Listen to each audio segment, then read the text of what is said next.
National Electrical Code Section 408.3e specifically applies to switchboards and panel boards. This section of the code addresses the identification and termination requirements for the high leg, also known as the stinger leg or wild leg, in a 4-wire delta-connected electrical system.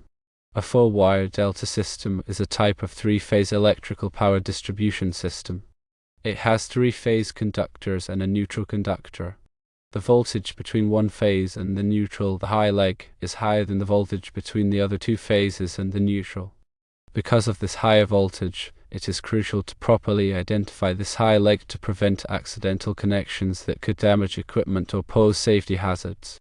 Switchboards are large assemblies of electrical components, including switches, overcurrent protective devices, and metering equipment.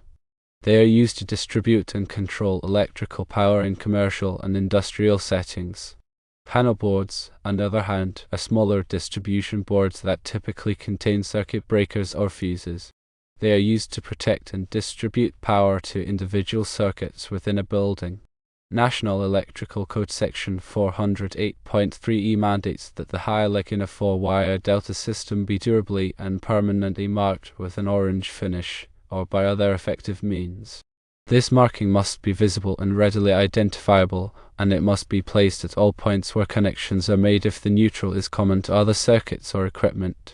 The purpose of this requirement is to ensure that electricians and other qualified personnel can easily identify the high leg and avoid connecting it to equipment that is not designed to handle the higher voltage.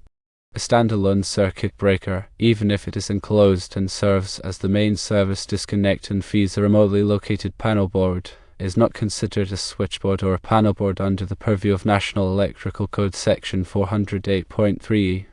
The circuit breaker's primary function is to provide overcurrent protection for the electrical system, and while it is an essential component, it does not fall under the specific requirements outlined for switchboards and panel boards regarding high leg identification at termination point. However, this does not mean that the high leg should not be identified at the circuit breaker. Good electrical practice dictates that all conductors, including the high leg, should be properly identified throughout the electrical system. Section 110.15 of the National Electrical Code allows the use of orange tape, paint, or other effective means to identify the high leg. This identification should be applied at the circuit breaker, as well as at any other points where the high leg is accessible or where connections are made. The identification should be clear, durable, and readily visible. The importance of identifying the high leg cannot be overstated. Connecting a 120 volts rated device to the 208 volts high leg can cause immediate and catastrophic failure, creating a safety hazard and potentially leading to fires or explosions.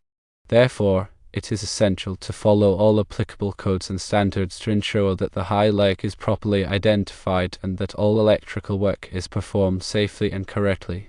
In summary, while National Electrical Code Section 408.3e specifically applies to switchboards and panel boards, the broader principle of identifying the high leg applies to all components of the electrical system, including standalone circuit breakers. By properly identifying the high leg at all termination points, you can prevent accidental connections and ensure the safety and reliability of the electrical system. Always consult the latest edition of the National Electrical Code and local electrical codes for the most up-to-date requirements and guidelines.